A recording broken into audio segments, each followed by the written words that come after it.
539 বৎসর পূর্বে কলিকালের মাটিতে শ্রীকৃষ্ণ চৈতন্য মহাপ্রভুর শুভ আবির্ভাব। মানুষের দরজায়, মানুষের সাজে, মানুষের বেশে ভগবান গিয়ে দাঁড়িয়েছেন মানুষের সম্মুখে।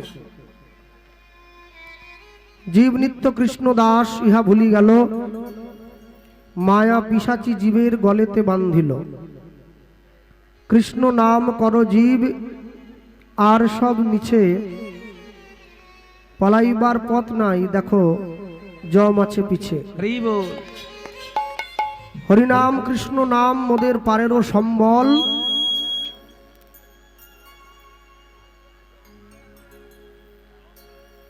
হরিনাম কৃষ্ণ নাম মোদের পারেরও সম্বল, অন্য কোন নাম মিথে দিতে ধরে নাহি বল। ভক্তমণ্ডলী, ভক্তিমতী মায়েরা,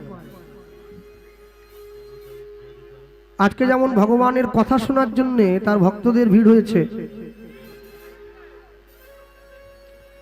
যেদিনকে তার জন্ম হয়েছিল নবদ্বীপ নবদ্বীপের মাটিতে তাকে দেখার জন্য ভক্তদের ভিড় হয়েছিল। তাকে দেখার জন্য মানুষে ছুটে গিয়েছে। সত্যযুগের ভগবান লক্ষ্মীনারায়ণ যুগল,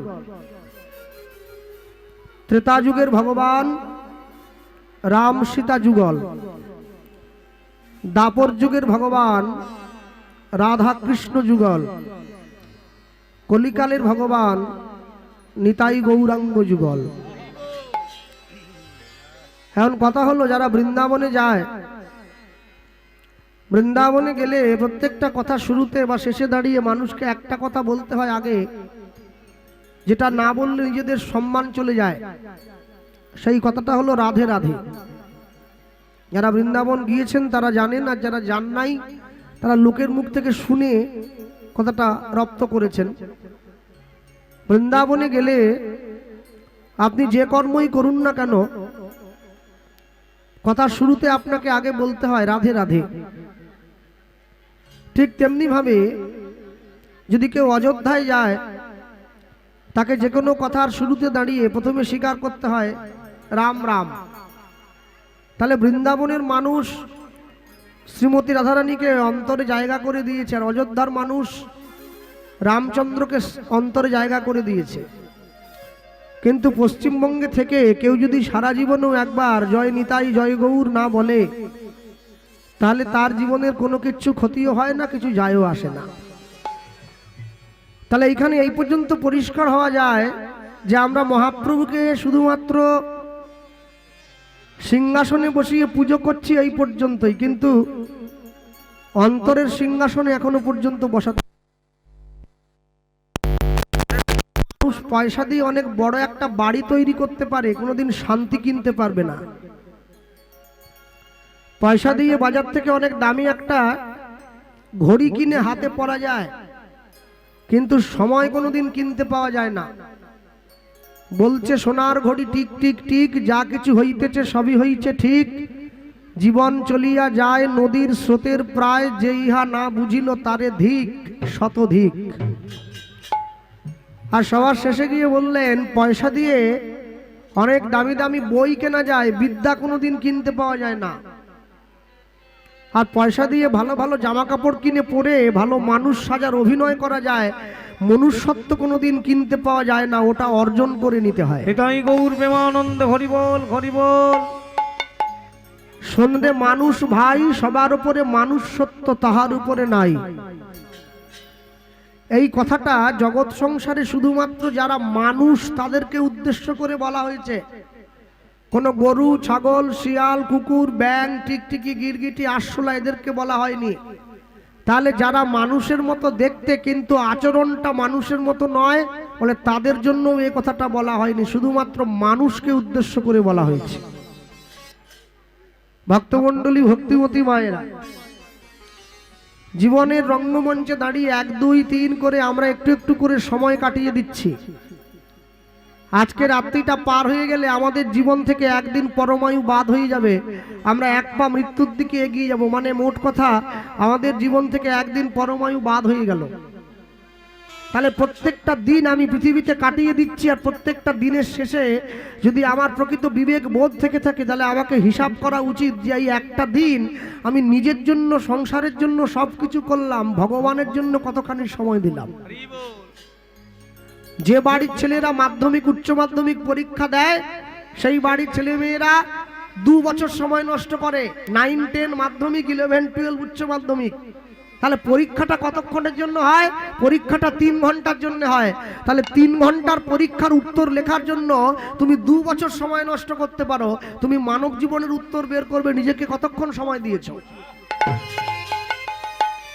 তুমি দাও নাই, শুধু এলাম, খেলাম, সংসার করলাম, ঘুমোলাম, দিন কাটিয়ে দিলাম। এইটাকে করার জন্য পৃথিবীতে আমাকে পাঠানো হয়নি। আমার আরো অনেক দায়িত্ব কর্তব্য আছে, অনেক দায়িত্ব কর্তব্য ছিল, যেগুলোকে আমি পালন করলাম না।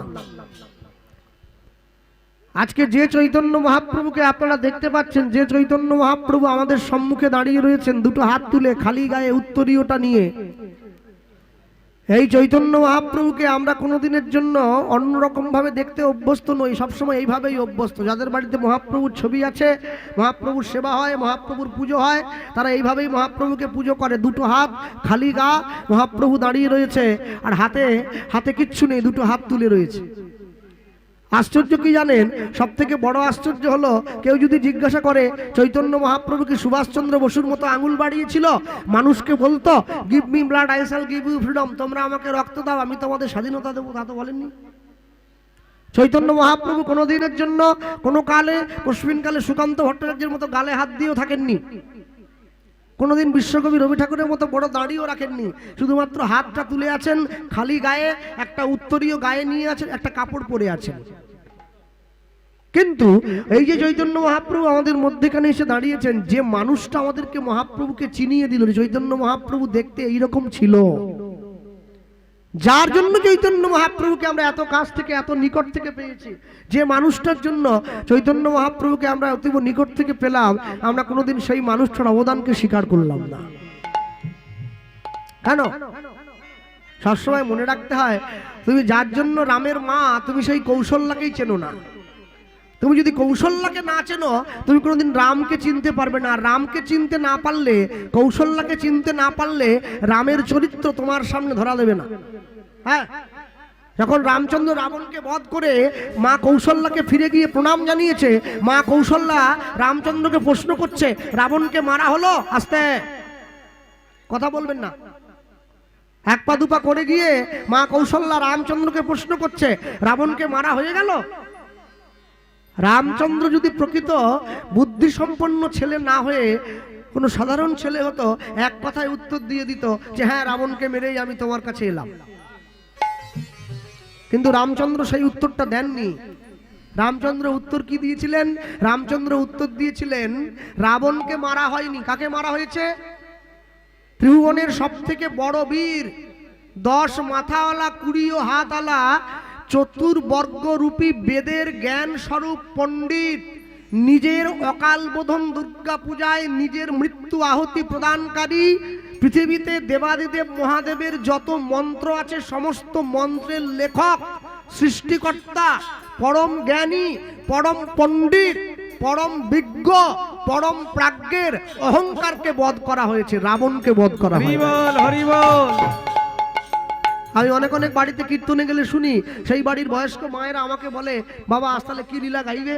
আমি বলুন, কেন বলুন তো? বলে কি জানো, আমার বাড়িতে রামায়ণ আছে, আমার বাড়িতে মহাভারত আছে, আমার বাড়িতে গীতা আছে, আমার তো সব মুখস্থ, তুমি কি গাইবে? আমি সব পড়ে নিয়েছি, রামায়ণ মুখস্থ, মহাভারত মুখস্থ, গীতা মুখস্থ, আমার শোনার মতো কিছু নেই। আরে তাহলে আপনি যদি সব পড়ে নিয়েছেন, তাহলে আপনি আমাকে বলুন, আপনার ছেলে মেয়ে নাতি নাতনি একজনও কেউ, তারা কি কেউ গুরু দীক্ষা নিয়ে সৎ পথে এসে, ভক্তি পথে এসে নিরামিষ সেবা করে ভগবানের ভজন করে? বলে ওটা এখনো করতে পারি। তাহলে আপনি এখন ধরে কি পড়েছেন? কি রামায়ণ পড়লেন? কি গীতা পড়লেন? শোনো, বাঙালি কোনোদিন লুঙ্গি পরবে না। রামায়ণ মহাভারত গীতা তুমি পরে পড়বে, আগে নিজের স্বরূপ চিনতে জানো না, নিজেকে চিনতে জানো না। লুঙ্গি বাঙালি পড়ে নাকি? লুঙ্গি কে পড়বে?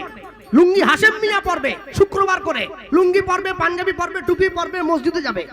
বাঙালি লুঙ্গি পরবে কি জন্য? ঘোষ, মন্ডল, চক্রবর্তী, ব্যানার্জি, হাড়ি, মুচি, মেথর, তেলি, কামার, চামার, ডোম, যে হোক, বাঙালি হিন্দু ঘরে জন্ম হয়েছে যার, সে লুঙ্গি পরবে না। সব সময়ের জন্য মনে রাখতে হয় নিজের জন্মভূমিকে সম্মান করতে আগে শিখতে হবে। যে মাটিতে জন্ম হয়েছে, হে বঙ্গ ভাণ্ডারে বিবিধ রতন, তা সবে অবদ আমি অবহেলা করি, পরধন লোভে মত্ত করিনু ভ্রমণ, পরদেশে ভিক্ষাবৃত্তি কুক্ষণে আচরি, কাটাইনু বহুদিন সুখ পরিহরি। সবার আগে নিজের বাংলা মাকে তুমি সম্মান করতে শেখো। যদি বাংলাকে সম্মান করতে না শেখো, নিজের জন্মভূমিকে সম্মান করতে না শেখো, তাহলে তোমার জীবনের সবকিছু বৃথা হয়ে যাবে। কেন? এত বড় সৌভাগ্য আমাদের, এত বড় সৌভাগ্য করে জন্ম হয়েছে আমাদের। মনে রাখবেন, মুসলমানদের ধর্মগুরু হযরত মুহাম্মদ তার মুসলিম ভাইদেরকে বলেছিলেন, আমি আল্লাহ নই, আল্লাহর দূত। খ্রিস্টানদের ভগবান যীশু খ্রিস্ট তার খ্রিস্টান সন্তানদেরকে বললেন, আমি ঈশ্বর নই, ঈশ্বরের সন্তান। কুরুক্ষেত্রের মাঠে গিয়ে ভগবান শ্রীকৃষ্ণ অর্জুনকে বলেছিলেন, আমি কোনো দূত টুত কেউ নই, আমি স্বয়ং ভগবান। হরি বল, হরি বল।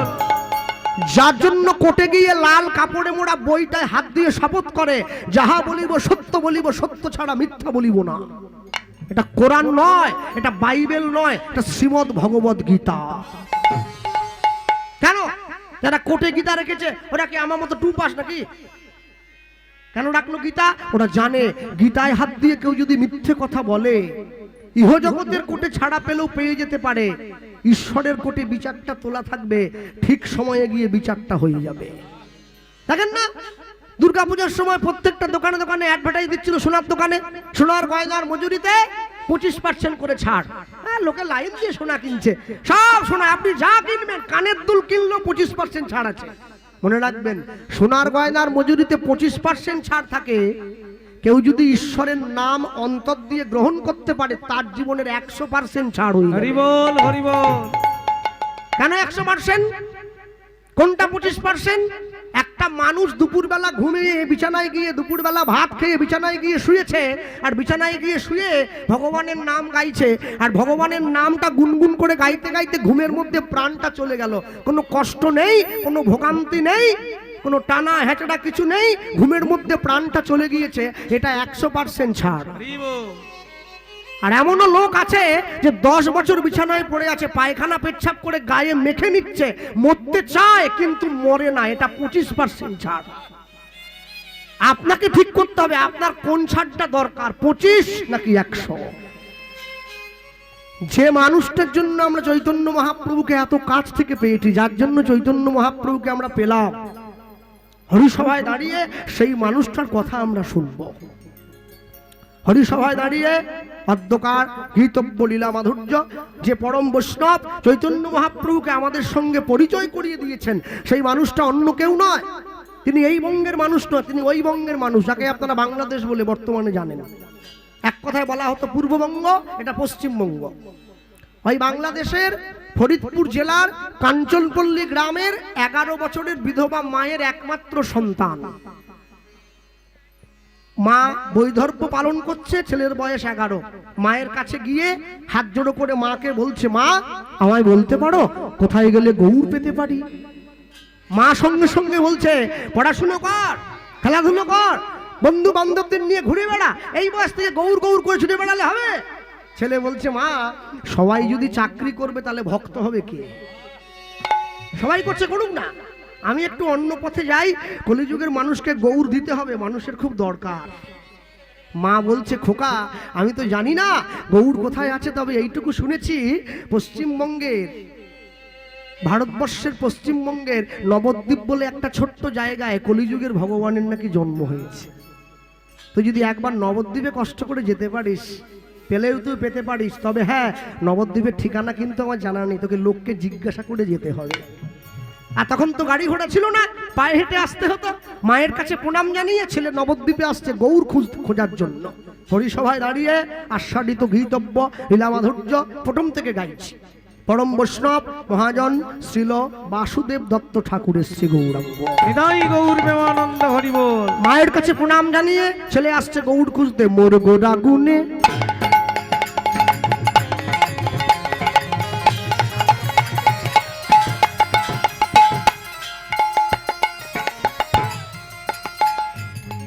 মোর গোড়া গুনে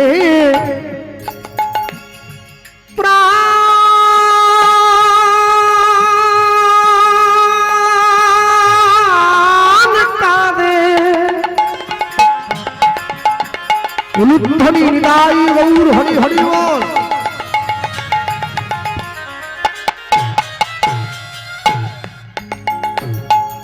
আমি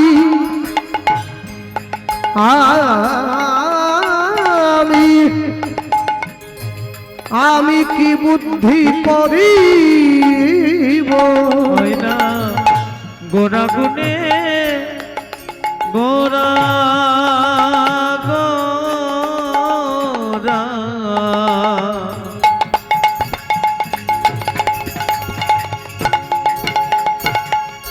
গোরা গুনে প্রাণ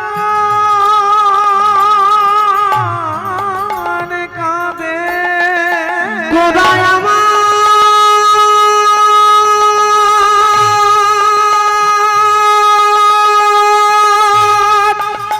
গোদায় আমার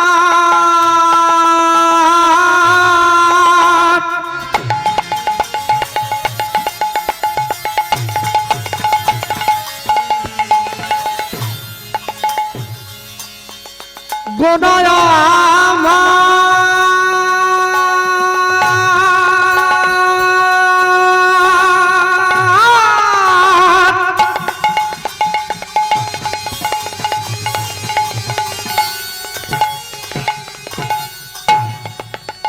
আমার আমার প্রাণ গোরা গোরা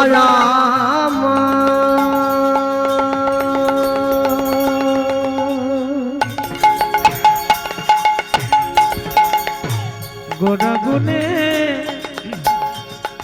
প্রাণ কাঁদে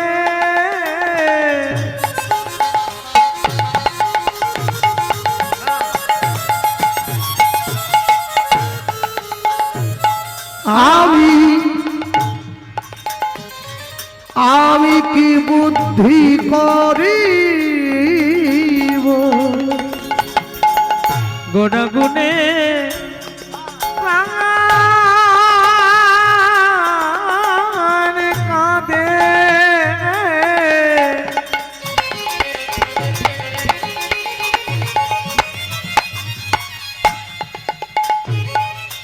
আমি আমি কি বুদ্ধি করিব বল গৌরাঙ্গ গুণে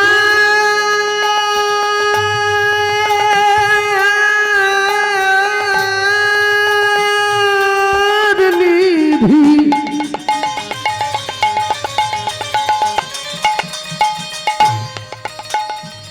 বল গৌরাঙ্গ গুণের নিধি আমি কোথায় গেলে পাবো বল গৌরাঙ্গ গুণের নিধি আমি কোথায় গেলে পাবো? আমি গৌরাঙ্গ গুণের নিধি কোথায় গেলে পাবো গৌরাঙ্গ গুণের নিধি আমি কোথায় গেলে পাবো? আমরা কদিন আগে বৃন্দাবনে ছিলাম, এখন 1 মাসও হয়নি পুজো থেকে এলাম। প্রত্যেক বছরই কম বেশি যাওয়া হয়। তো বুঝে গিয়ে একটা খুব সুন্দর একটা পরীক্ষা করেছিলাম জানেন। বৃন্দাবনে যারা গিয়ে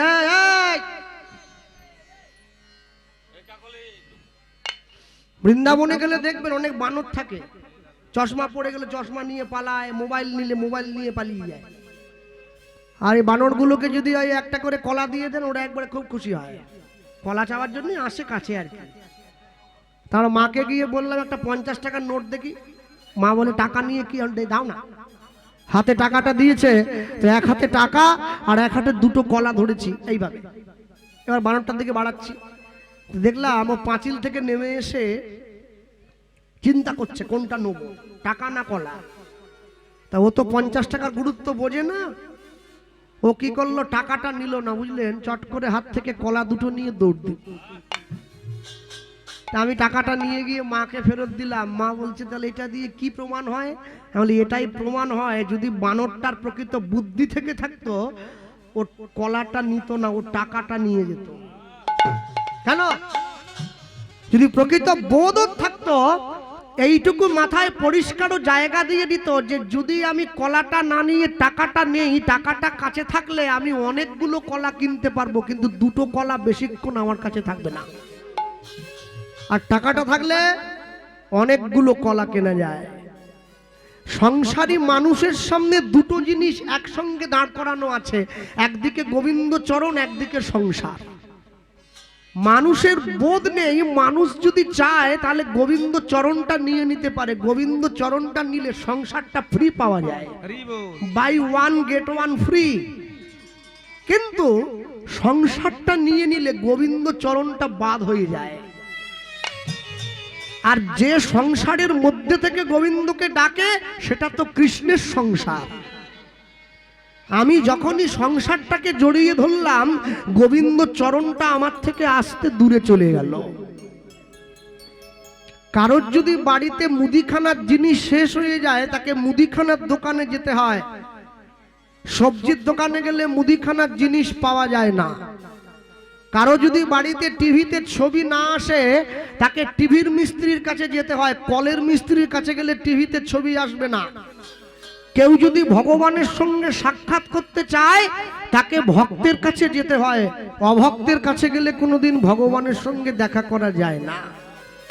এতক্ষণ পর্যন্ত ছেলেটা যাদেরকে জিজ্ঞাসা করছে সকলে অভক্ত, যাকেই দেখছে তাকেই জিজ্ঞাসা করছে, ভাই আমায় বলতে পারেন কোথায় গেলে গৌড় পাওয়া যায়? এ বলে চিনি না, ও বলে জানি না, ও বলে নামই শুনিনি কোনোদিন। আর এই বলতে বলতে বলতে বলতে হঠাৎ করে একজনের সঙ্গে দেখা হয়ে গেছে যে গৌড়কে চেনে। হঠাৎ করে যখন ছেলেটা বলে উঠলো আমায় বলতে পারেন বাবা ঠাকুর কোথায় গেলে গৌড় পাওয়া যায়, ওই লোকটা সঙ্গে সঙ্গে ছেলেটাকে বলে উঠলো, তুই যে গৌড় নিবি বলছিস, তুই চাইলেই তো পাবি না। তবে মনে রাখিস, এই যে মাটির পথটা দেখছিস, এই মাটির রাস্তা দিয়ে সোজা চলে যাবি, একটা গ্রাম পড়বে, যে গ্রামটার নাম নবদ্বীপ। কি করে বুঝবো কোন গ্রামটা নবদ্বীপ? যে গ্রামের পাশ দিয়ে গঙ্গা বয়ে গেছে ওটাই নবদ্বীপ। তাই তাহলে যে গ্রামের পাশ দিয়ে গঙ্গা বয়ে গেছে ওটাই যদি নবদ্বীপ হয়, তাহলে তো ডায়মন্ড হারবারের পাশ দিয়ে গঙ্গা বয়ে গেছে, ওটা কি নবদ্বীপ নাকি? না না, ওটা নবদ্বীপ হবে কিসের জন্য? তাহলে যে গ্রামের মানুষ সব সময় মুখে গৌড়ের গুণগান করে সেই গ্রামটার নাম নবদ্বীপ। যা এক পা দু পা করে হাঁটতে হাঁটতে চলে এসেছে নবদ্বীপের দরজায়।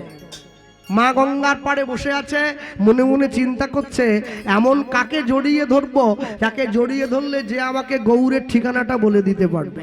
ভক্তমণ্ডলী, ভক্তিমতী মায়েরা, সকাল হয়ে গেছে, নবদ্বীপের মানুষজন এক এক করে সকলে গঙ্গায় স্নান করার জন্য ছুটে আসছে। আর ওই যে গঙ্গা স্নানের জন্য ছুটে আসছে, ছেলেটা মনে মনে ভাবছে এমন কাউকে একজন গিয়ে ধরতে হবে যে আমাকে গৌড়ের ঠিকানা সঠিক করে বলে দিতে পারবে। আসতে মোট কথা, যাহাকে দেখিলে মুখে আসে কৃষ্ণ নাম, জানিবে সেই বৈষ্ণব তাকে করিবে প্রণাম। হরি বল। তো লুকিয়ে বসে রয়েছে। আর ওই সময় ছেলেটা লক্ষ্য করছে একজন বাবাজি এই পথেই আসছে গৌড়ের গুণগান করতে করতে গঙ্গা স্নানের জন্য। ছেলেটা বুঝে নিয়েছে বাবাজির পায়ে গিয়ে ধরবো, যা হবে হবে। লুকিয়ে বসে আছে, আর বাবাজি তো এই পথেই আসছে। আর বাবাজি যে এই পথেই আসছে, ছেলেটা বাবাজিকে দেখতে পেয়েছে, কিন্তু বাবাজি ছেলেটাকে দেখতে পায়নি। বাবাজি তো এই পথেই আসছে, মানুষকে বলতে বলতে আসে। কি বলছে জানো তো? আমরা বলতেই পারি কি, ওই দেখো না, গৌড়ে রে সেই সোনার নদিয়ায়, এখনো দাওনি, হরিধ্বনি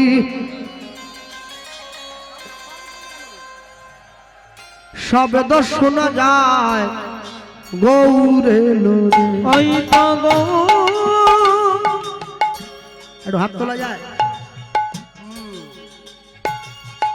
একটু তালি দেওয়া যায়, বাহ বলো। গৌরে লরে সোনার নদী যায়, উলুধ্বনি হরে ধ্বনি শব্দ শোনা যায় গৌরে লরে উলুধ্বনি। গৌরে লোরে সোনার নদী গায়, উলুধ্বনি হরি ধ্বনি শব্দ শোনা যায় মোদের গৌরে লোরে। ওই তো গৌরে লরে সোনার নদী যায়, উলুধ্বনি হরে ধ্বনি শব্দ শোনা যায় গৌরে লরে। নিতাই গৌর হরি সোনার নদী গায়, উলুধ্বনি হরি ধ্বনি শব্দ শোনা যায় মোদের গৌরে লোরে। গৌরে লোরে সঙ্গে নিতাই লোরে। গৌরে লোরে সঙ্গে নিতাই লোরে। ওই তো গৌরে লোরে সঙ্গে নিতাই লোরে। গৌরে লোরে সঙ্গে নিতাই লোরে। গৌরে লোরে সোনার নদিয়ায়, উলুধ্বনি হরে ধ্বনি শব্দ শোনা যায় গৌরে লোরে। ওই তো গৌরে লোরে তাই নদী গায়, উলুধ্বনি হরি ধ্বনি শব্দ শোনা যায় মোদের গৌরে লোরে। ওই তো গৌরে লোরে সোনার নদিয়ায়, উলুধ্বনি হরে ধ্বনি শব্দ শোনা যায় গৌরে লোরে। ওই তো গৌরে লোরে সোনার নদী গায়, উলুধ্বনি হরি ধ্বনি শব্দ শোনা যায় মোদের গৌরে লোরে। কে কে তোরা নাম নিবি রে ছুটে ছুটে আয়। কে তোরা নাম নিবি রে ছুটে ছুটে আয়। কে কে তোরা নাম নিবি রে ছুটে ছুটে যায়। কে তোরা নাম নিবি রে ছুটে ছুটে গায়। প্রেম জীবের লাগি নিতাই গৌর আপন বিলায়। প্রেমী জীবের লাগি নিতাই গৌর আপনে বিলায়। ওই তো গৌরে লরে সোনার নদিয়ায়, উলুধ্বনি হরে ধ্বনি শব্দ শোনা যায় দেখো গৌরে লরে। হরি হরি ও সোনার নদী গায়, উলুধ্বনি হরি ধ্বনি শব্দ শোনা যায় মোদের গৌরে লোরে। ওই তো গৌরে লোরে সোনার নদী গায়, উলুধ্বনি হরি ধ্বনি শব্দ শোনা যায় মোদের গৌরে লোরে। ওই তো গৌরে লোরে সোনার নদী গায়, উলুধ্বনি হরি ধ্বনি শব্দ শোনা যায় গৌরে লোরে। শ্রী গুরু নিতাই গৌর প্রেমানন্দে। হরি নিতাই গৌর প্রেমানন্দে। হরি।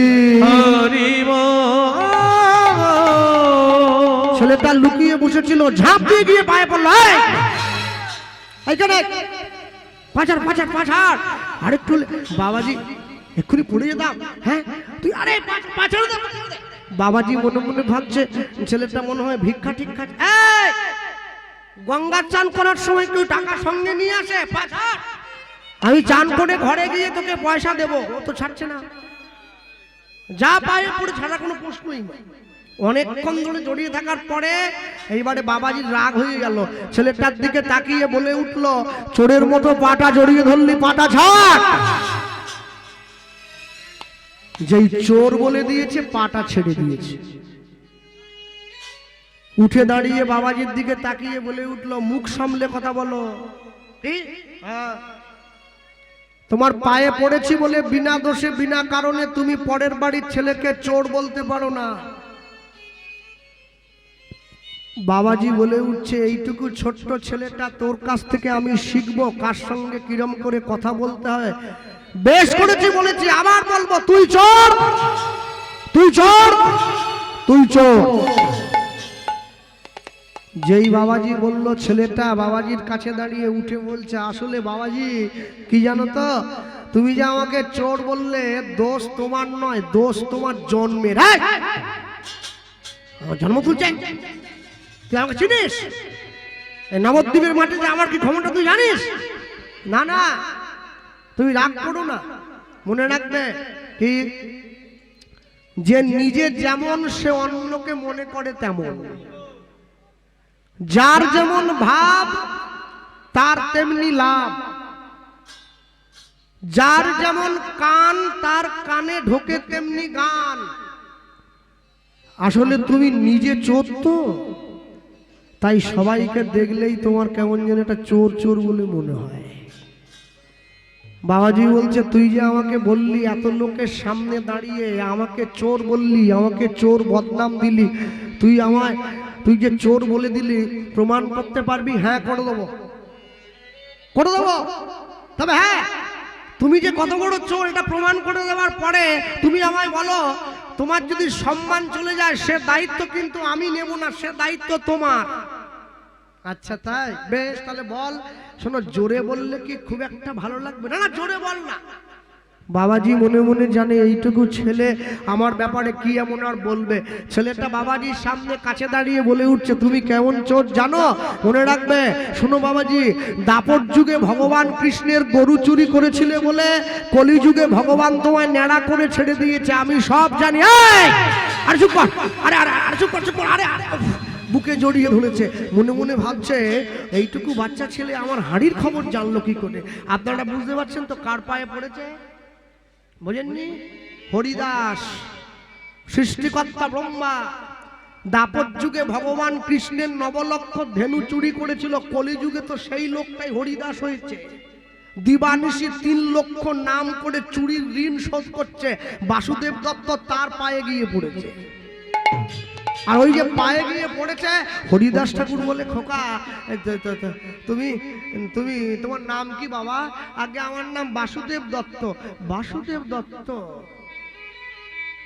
নবদ্বীপে তো কোনোদিন তোমার নাম শুনিনি, তোমার বাড়ি কোথায়? আগে আমার বাড়ি নবদ্বীপে নয়, আমার বাড়ি বাংলাদেশ।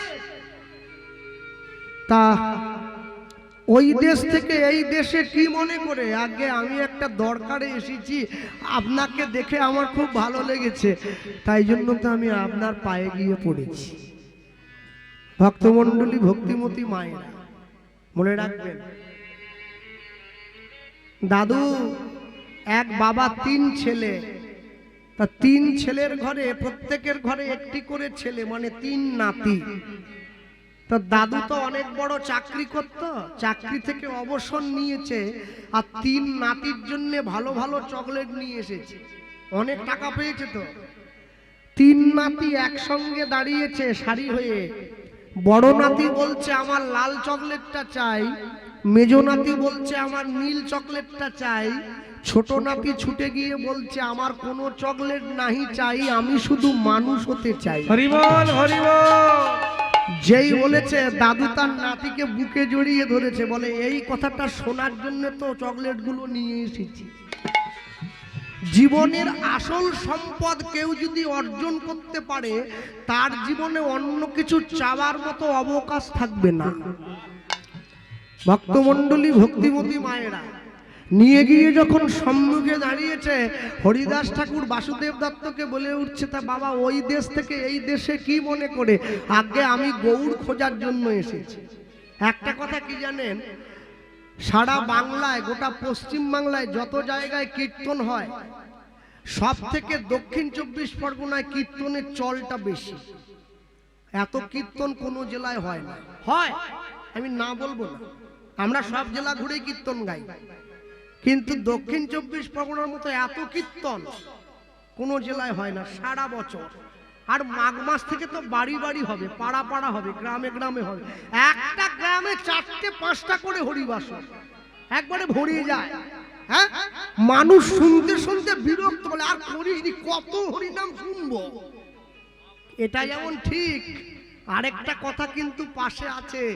দক্ষিণ 24 পরগনায় কীর্তনও সব চাইতে বেশি। কেউ রাগ করবেন নি আমার কথায়, দক্ষিণ 24 পরগনায় মারামারিও সব চাইতে বেশি। কীর্তন বিরাট, হসপিটালে রোগীর সংখ্যাও সব থেকে বেশি, থানায় আসামির সংখ্যাও সব থেকে বেশি। তাহলে হরিনাম শুনে আমাদের কল্যাণ হয় না কেন? এত কীর্তন শুনছেন রাত জেগে।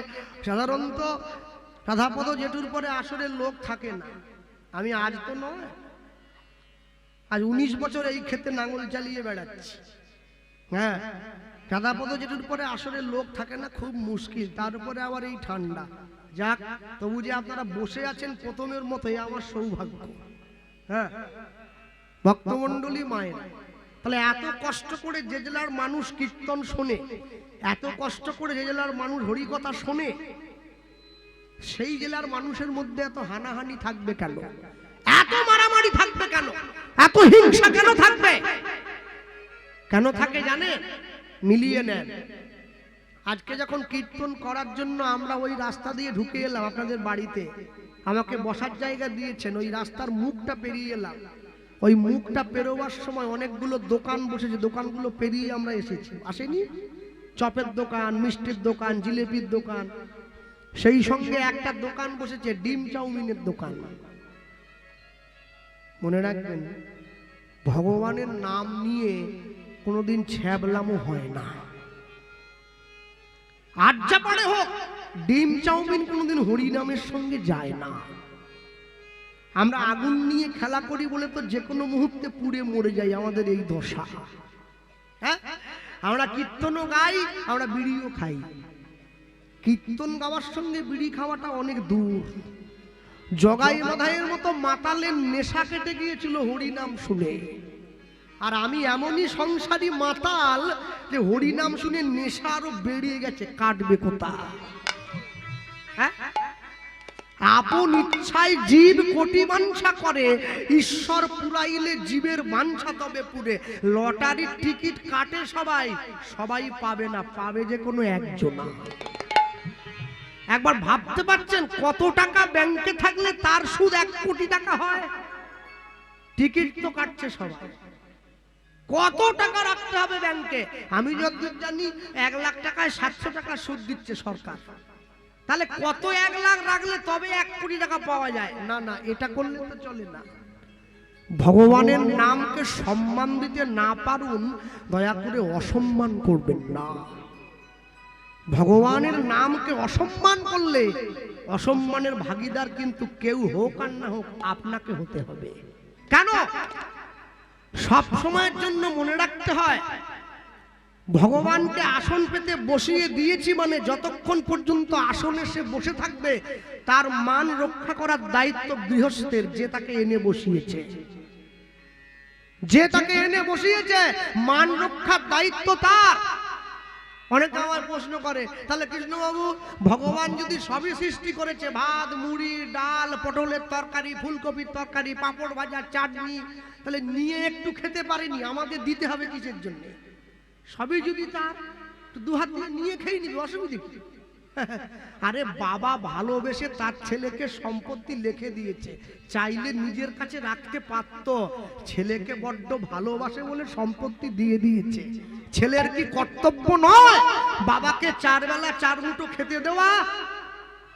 সম্পত্তি নেওয়ার পরে যে ছেলে বাবা মাকে ভুলে গিয়ে অবজ্ঞা করবে, বাবা মায়ের চোখের জল পড়বে, সম্পত্তি ভোগ কোনোদিন করতে পারবে না।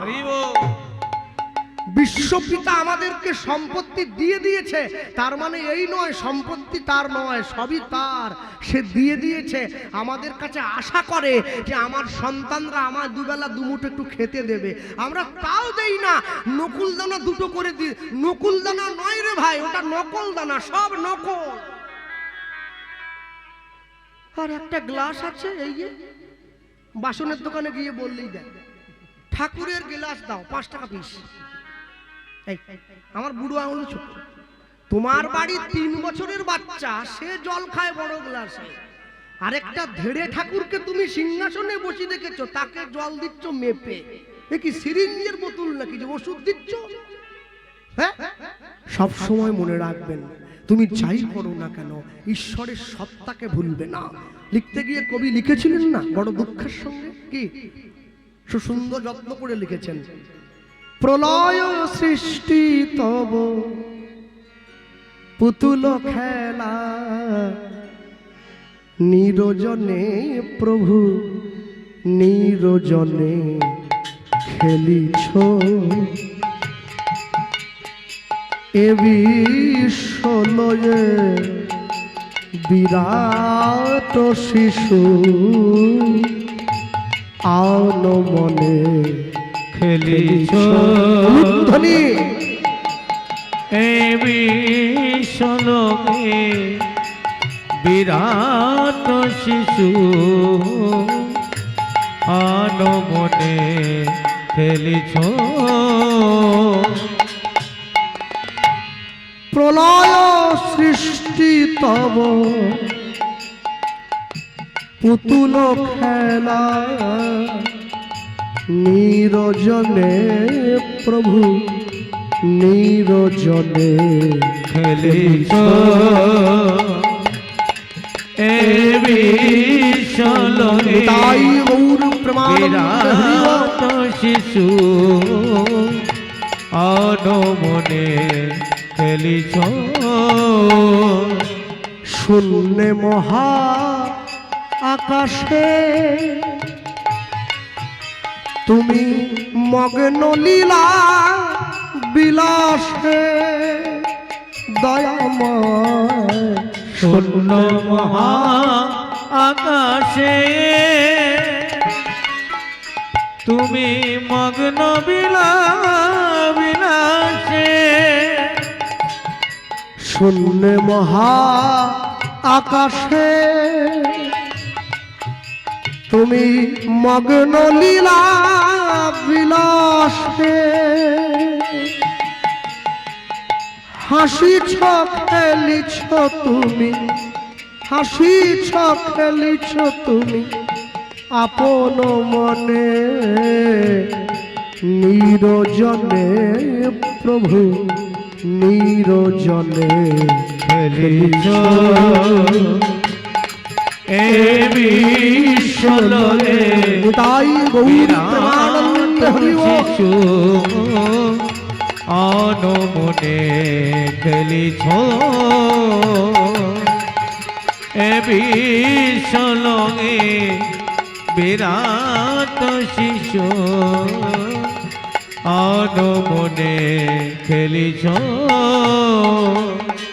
যখন কোনো ছেলের বিয়ে হয় দেখবে লক্ষ্য করে বিয়ের সময় যারা বরযাত্রী হয় তারা আগের দিকে চলে যায় আর বর মাঝখানে যায় পালকি চেপে কি আর যখন সেই মানুষটা মরে যায় মরাটা আগের দিকে যায় বাকি লোকগুলো পিছনে পিছনে যায় সুখের দিনে সবাই আগে যায় বিপদের দিনে কেউ আগে যায় না সবাই পিছিয়ে পড়ে তাই তো ভগবান অর্জুনকে বলেছে অর্জুন সবাই তো পিছিয়ে পড়ে আমি পিছনে থাকবো না তোমার রথের সারথি হব দেখো এই রথ শুধু ঘোড়া নিয়ে চারটে ঘোড়ার পিঠে চেপে ভগবান এই রথের সারথি নয় আমাদের জীবন রথের সারথি হয়ে বসেছেন তিনি সম্মুখে আছেন মহাজন লিখছেন তারকা রবি শশী খেলনা তব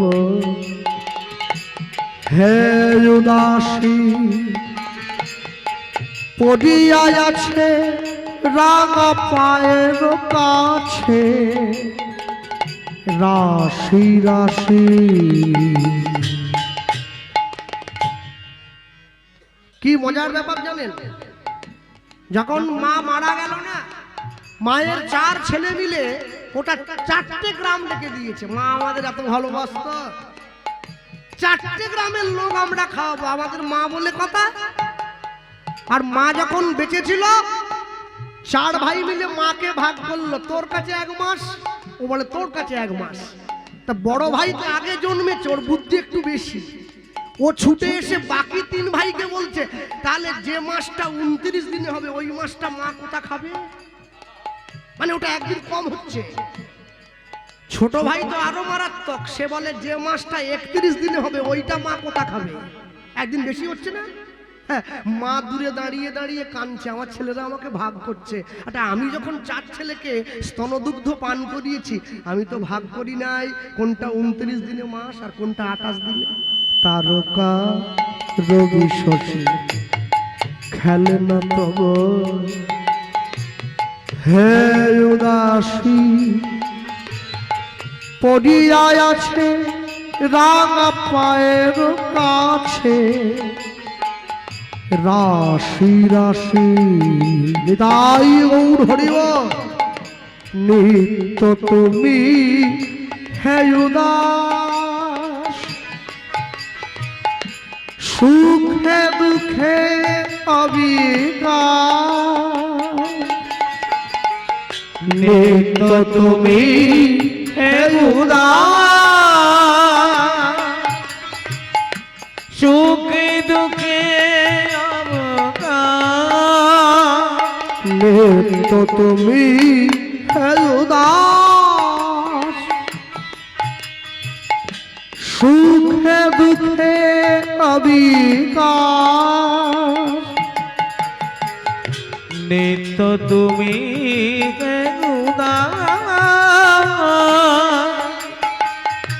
সুখে দুঃখে ভাঙিছ গড়িছ নীতি ক্ষণে ক্ষণে ভাঙিছ গড়িছ নীতি ক্ষণে ক্ষণে নিরজনে প্রভু নিরজনে খেলিছ নিতাই গৌর হরি হরি চলমে বিরাট শিশু অনমনে খেলিছ এ বিশ্বলগে বিরাট শিশু অনমনে খেলিছ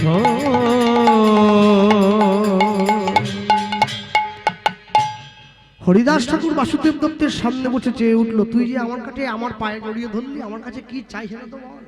11 বছরের বাচ্চা ছেলে হরিদাস ঠাকুরের কাছে গিয়ে চাইলো, আমি তোমার কাছে অন্য কিচ্ছু চাই না, যদি দিতে আমাকে হয় তাহলে আমাকে একটা জিনিস দিয়ে দাও। কি জিনিস দেবো? পা জড়িয়ে ধরেছে, আর পা জড়িয়ে ধরে চেয়ে বসলো। কি চাইলো? কি চাইলো জানো? গাড়ি বাড়ি টাকা পয়সা অন্য কিছু নয়, চেয়ে বসলো গৌর প্রেম প্রীতি রতন ওই না গৌর প্রেম প্রীতি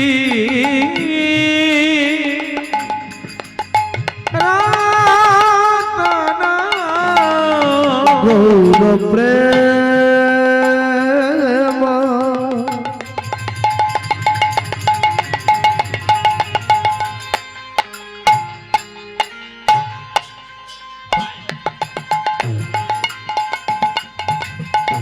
প্রীতি রতন গৌর প্রেম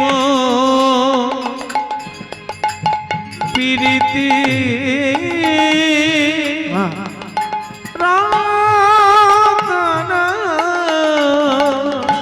তুমি মোরে করো, তুমি মোরে করো, তুমি মোরে করো দান।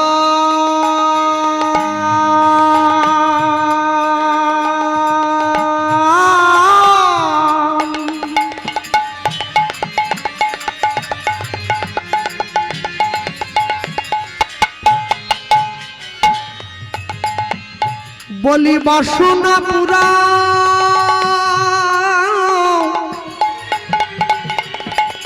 মোর আশা মিটা, রাখো গো সাধুর সম্মান। বাসনা পুরা আশা বেটা রাখো গে সাধুর সম্মান। মোর বাসনা পুরা আশা মিটাও, রাখো গো সাধুর সম্মান। বাসনা পুরা আশা বেটা রাখো গে সাধুর সম্মান।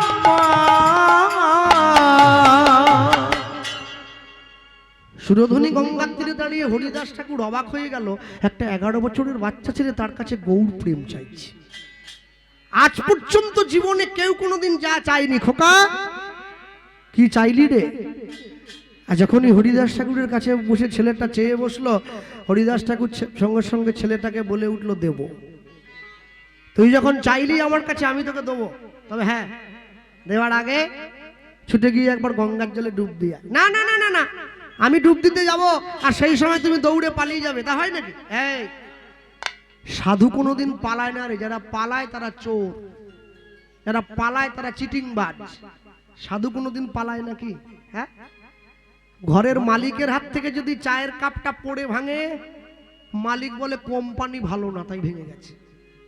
আর যদি কর্মচারীর হাত থেকে পড়ে ভাঙে, বলে সামনের মাসের বেতন থেকে 50 টাকা বাদ যাবে। কাপটা ভাঙলি, তেলের শিশির ভাঙলো বলে খুকুর পরে রাগ করো, তোমরা যে সব বুড়ো খোকা ভারত ভেঙে ভাগ করো, তার বেলা হরি বল। হরিদাস ঠাকুর যখনই ছেলেটাকে আশ্বস্ত করলো যে তুই থাক, আমি বসে থাকবো, তুই গঙ্গার জলে ডুব দিয়ে আয়, ছেলেটা ছুটে গিয়ে গঙ্গার জলে ডুব দিয়ে এসে কাছে বসেছে। আর কাছে বসে যেই হরিদাস ঠাকুরের দিকে কানটা বাড়িয়ে দিল, কানটা বাড়ানো মাত্র হরিদাস ঠাকুর ছেলেটার কর্ণমূলে কি হরে কৃষ্ণ হরে কৃষ্ণ হরে কৃষ্ণ কৃষ্ণ কৃষ্ণ হরে হরে হরে হরে হরে রাম হরে রাম হরে রাম রাম রাম হরে হরে রাম রাম হরে হরে। তাহলে গৌড় যদি কাছে থাকতো, গৌড়কে দিয়ে হাতে হাত দিয়ে গৌড়কে দিয়ে, গৌড় তো কাছে নেই, নামের সঙ্গে গৌড়কে দিয়ে দিল। বীজের মধ্যে বৃক্ষ আছে কভু না যায় দেখা, নামের মধ্যে নামই আছে হৃদয় পটে আঁকা। ওই হাতটা জড়িয়ে ধরে কানটা বাড়িয়ে কর্ণমূল্যে এত বলি শোনা গেল,